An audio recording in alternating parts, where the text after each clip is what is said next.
Welcome to exclusive field report. నేను Jemimah. Nizamabad జిల్లాలో గంజాయి ముఠా రెచ్చిపోయింది. మాధవ్ నగర్ వద్ద తనిఖీలు చేస్తున్న ఎక్సైజ్ సిబ్బందిని స్మగ్లర్లు కారుతో ఢీకొట్టారు. ఈ ఘటనలో కానిస్టేబుల్ సౌమ్యకు తీవ్రమైన గాయాలు కాగా ఆసుపత్రికి తరలించి చికిత్సను అందిస్తున్నారు. ప్రస్తుతం సౌమ్య పరిస్థితి విషమంగా ఉందని వైద్యులు చెబుతున్నారు. ఇదే అంశానికి సంబంధించి మరిన్ని అప్డేట్స్ ను ఎక్స్క్లూజివ్ ఫీల్డ్ రిపోర్ట్ ద్వారా అందించడానికి మా కరెస్పాండెంట్ నాగేంద్ర సిద్ధంగా ఉన్నారు. నాగేంద్ర, చెప్పండి. Thank you Jemimah.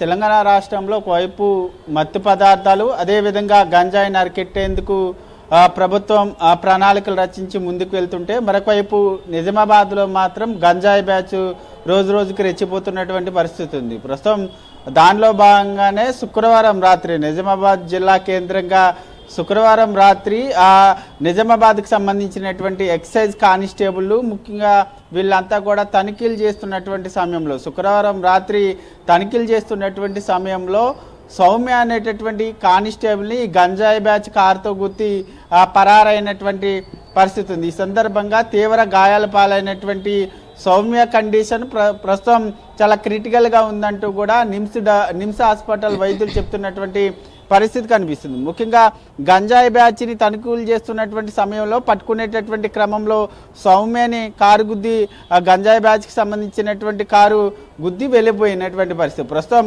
సౌమ్యని గుద్దినటువంటి ఇద్దరిని కూడా సోహిల్తో పాటు మరొక అతన్ని కూడా అరెస్ట్ చేసి రిమాండ్కి తరలించినటువంటి పరిస్థితి కనిపిస్తుంది. దీంతో ముఖ్యంగా తీవ్ర గాయాల పాలైనటువంటి సౌమ్యని మొదటగా నిజామాబాద్ ప్రభుత్వ దవాఖానాలో అడ్మిట్ చేసినప్పటికీ ఆ సీరియస్ కండిషన్ ఉండడంతో అక్కడి నుంచి నేరుగా హైదరాబాద్లో ఉన్నటువంటి నిమ్స్ హాస్పిటల్కి తరలించడం జరిగింది. తీవ్ర గాయాల పాలైనటువంటి సౌమ్యకి ప్రస్తుతం ట్రీట్మెంట్ కొనసాగుతున్నటువంటి పరిస్థితి. ఇప్పటికే తీవ్ర గాయాలైనటువంటి సౌమ్యకి ఒక కిడ్నీని తొలగించడంతో పాటు అదేవిధంగా రెండు వైపులో ఉన్నటువంటి పక్కటెముకలు విరిగిపోయి చాలా క్రిటికల్ కండిషన్లో ఉందంటూ కూడా నిమ్స్కి సంబంధించినటువంటి వైద్యులు చెప్పడం జరిగింది. దీంతో ఒకవైపు ఎక్సైజ్ శాఖ మంత్రి అయినటువంటి జూపల్లితో పాటు అదేవిధంగా హెల్త్ మినిస్టర్ అయినటువంటి దామోదర్ రాజనరసింహ ఇద్దరు కూడా ప్రస్తుతం నిమ్స్ హాస్పిటల్కి వెళ్ళడం జరిగింది. నిమ్స్ హాస్పిటల్కి వెళ్ళి ఆ కుటుంబ సభ్యులను పరామర్శించడంతో పాటు అదేవిధంగా కుటుంబ సభ్యులకు ధైర్యం కల్పించేటటువంటి ప్రయత్నం చేశారు. ఈ సందర్భంగా సౌమ్యకి సంబంధించినటువంటి హెల్త్ కండిషన్ ఏ విధంగా ఉంది, ప్రస్తుతం ఏ ట్రీట్మెంట్ జరుగుతుందన్న దానిపైన నిమ్స్ డైరెక్టర్ అయినటువంటి బేరప్తో వివరాలన్నీ కూడా అడిగి తెలుసుకోవడం జరిగింది. ముఖ్యంగా సౌమ్యకి సంబంధించినటువంటి ట్రీట్మెంట్కి పూర్తి బాధ్యత ప్రభుత్వమే తీసుకుంటుందంటూ కూడా చెప్పడం జరిగింది. ఇప్పటికే సౌమ్య ట్రీట్మెంట్కి సంబంధించినటువంటి అంశంలో 10 లక్షల రూపాయలను ఇప్పటికే ప్రభుత్వం అలాట్ చేసినటువంటి పరిస్థితి కనిపిస్తుంది. ఈ సందర్భంగా దామోదర్ రాజనరసింహ మాట్లాడుతూ ముఖ్యంగా తెలంగాణ రాష్ట్రంలో ఒకవైపు మత్తు పదార్థాలు డ్రగ్స్ కానీ అదేవిధంగా గంజాయిని పూర్తిగా అరికట్టడంలో భాగంగా పోలీస్ శాఖ కానీ అదేవిధంగా ఎక్సైజ్ శాఖ తీవ్రంగా కృషి చేస్తున్నటువంటి సమయంలో ఇటువంటి సంఘటన జరగడం చాలా దురదృష్టకరం అంటూ కూడా ఆయన ఆవేదన వ్యక్తం చేసినటువంటి పరిస్థితి కనిపిస్తుంది.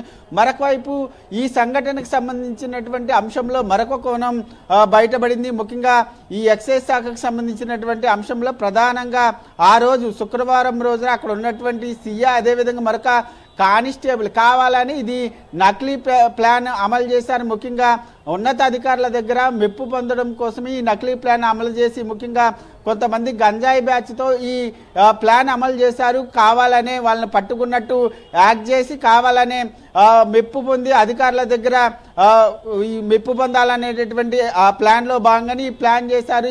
ఈ సందర్భంగా సౌమ్య ఈ ప్రమాదాన బారిన పడిందంటూ కూడా కొంతమంది ఎక్సైజ్ శాఖకు సంబంధించినటువంటి కానిస్టేబుల్ అంతా కూడా శుక్రవారం రోజు పెద్ద ఎత్తున ధర్నా చేసినటువంటి పరిస్థితి. దీనికి సంబంధించినటువంటి అంశంలో కూడా మేము పూర్తి స్థాయిలో విచారణ చేస్తామంటూ కూడా అక్కడ ఉన్నటువంటి కమిషనర్ చెప్పినటువంటి పరిస్థితి అయితే కనిపిస్తుంది. మొత్తానికి ఒక గంజాయి బ్యాచ్ని పట్టుకునేటటువంటి క్రమంలో సౌమ్య ఇటువంటి తీవ్ర గాయాల పాలు కావడంతో పాటు మరొకవైపు క్రిటికల్ కండిషన్లో ఉండడం ప్రస్తుతం అందరూ కూడా తీవ్ర ఆవేదన వ్యక్తం చేస్తున్నటువంటి పరిస్థితి అయితే కనిపిస్తుందని చెప్పాలి. జమీమా.